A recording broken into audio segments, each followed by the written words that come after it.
Welcome to Bullish On Farming. Today's November 13th. Moved on to a fresh paddock. Been a while since I made a cow video. Things have been going great. We've been grazing on. This is our main herd. We got a smaller group with young heifers and some steers that when I was sorting in the spring snuck in. And I thought, no big deal, give them some more company.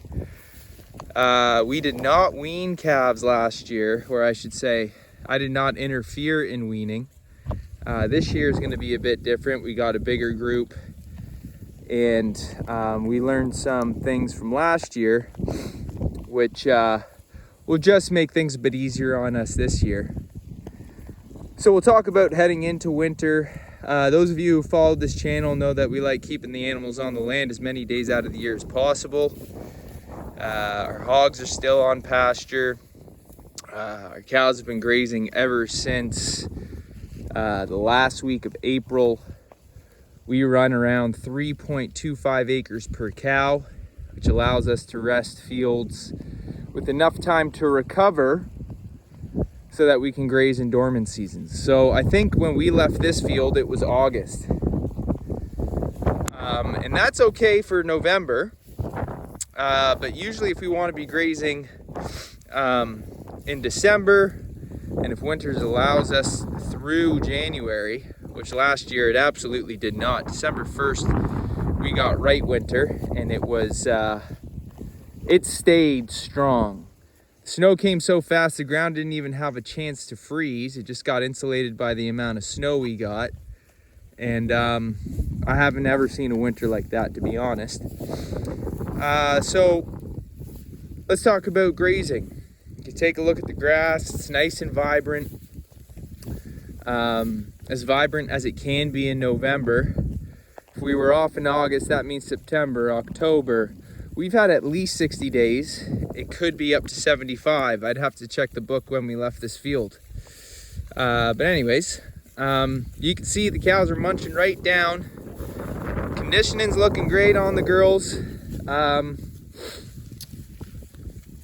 We will, for our main group, be concluding grazing by the end of this month and likely before. We have less grass this year than we did last year because the group is growing.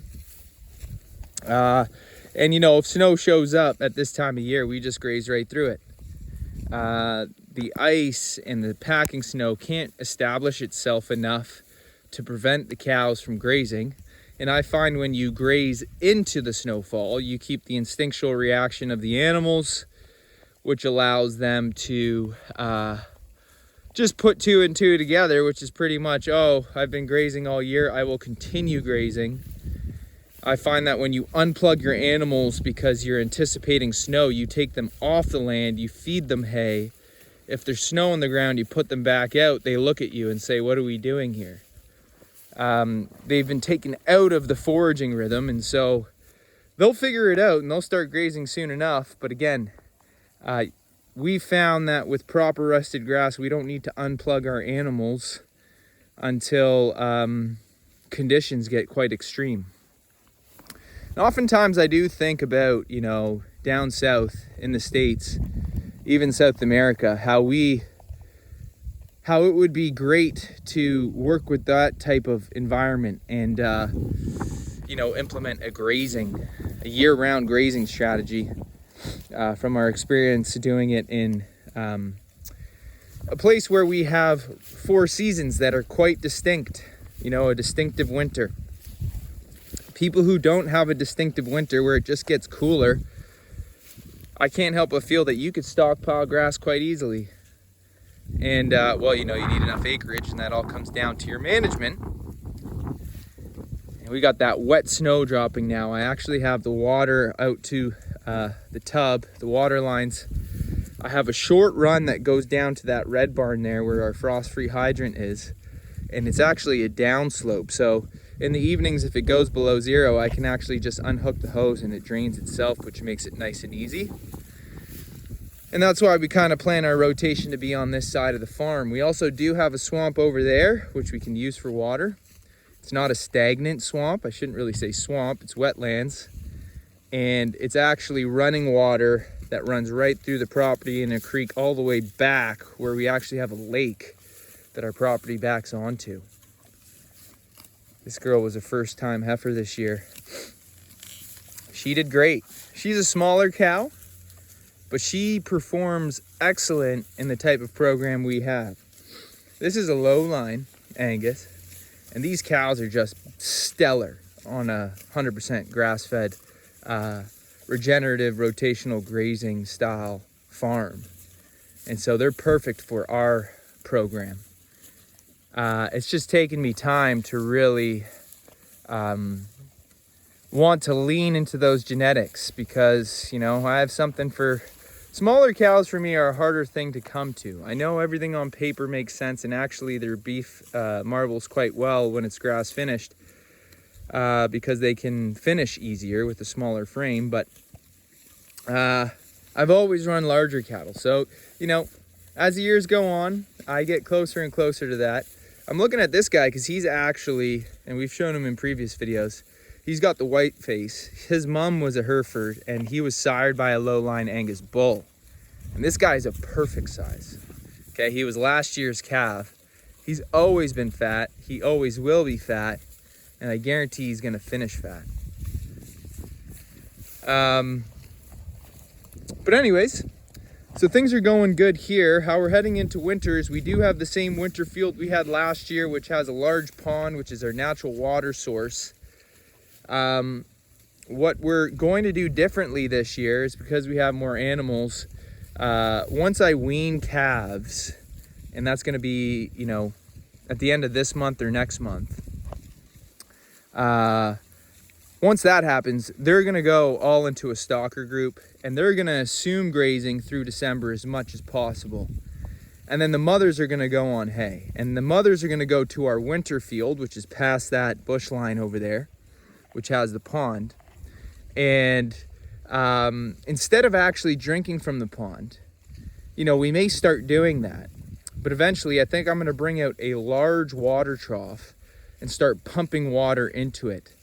And what I learned last year is, because there is a downslope that leads into the pond, as the cows go to drink and they poop, that water will slide, that poop will slide into the water and along the crest or the edge of the pond where they drink. And we got some winter dysentery.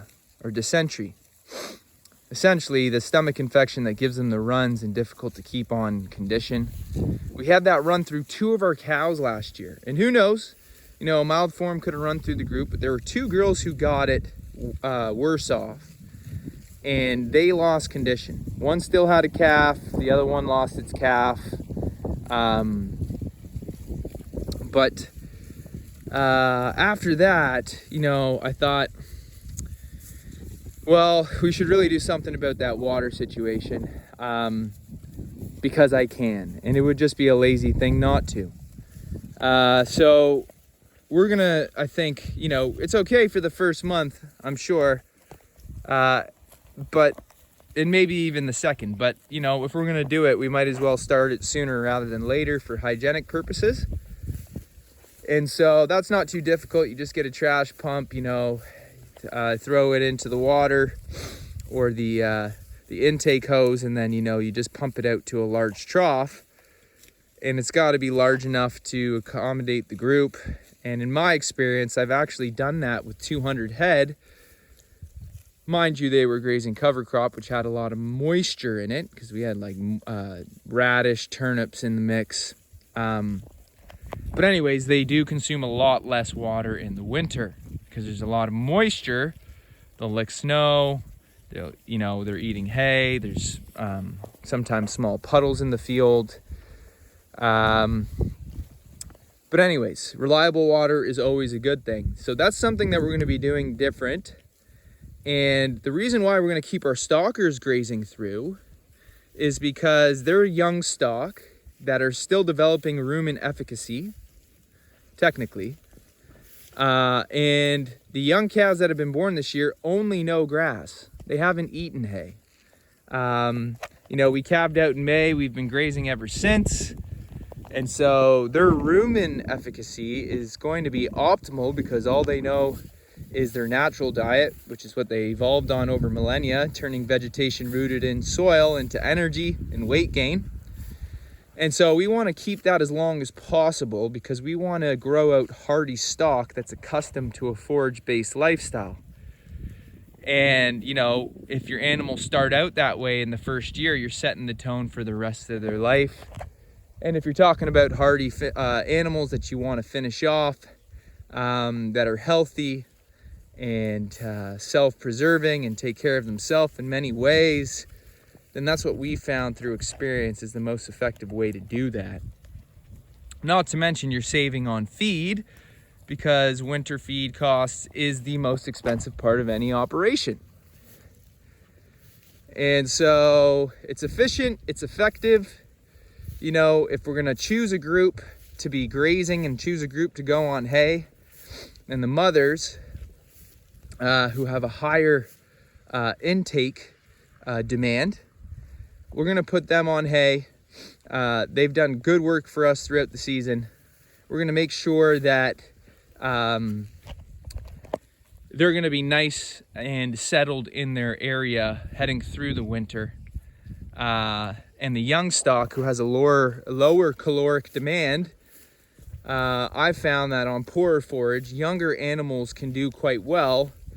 Not, you know, poor forage year round, but if you're going through a dormant season, it makes sense that, you know, the forage quality would not always be like May, June, let's say. So because of that, we see that as natural. We see that as a natural symmetry of the land. And we see that as a appropriate relationship between the land and the animals. So that's that. And see, she's got some runny stool there. It's actually with this green lush stuff, I found that on some of the fields that were, you know, more mature, simply because we left this field later. So it's quite vegetative, really. They've gone from more rough style feed that's more mature to this nice lush green grass. And, you know, they're kind of getting the spring poops again. But not too bad. You can see we don't really have messy butts around here. We really just entered this field yesterday and we came from over there, which certainly wasn't as vegetated as this. But anyways, that's how we're approaching December and through winter. You know, I'll do a better job of hopefully updating along the way.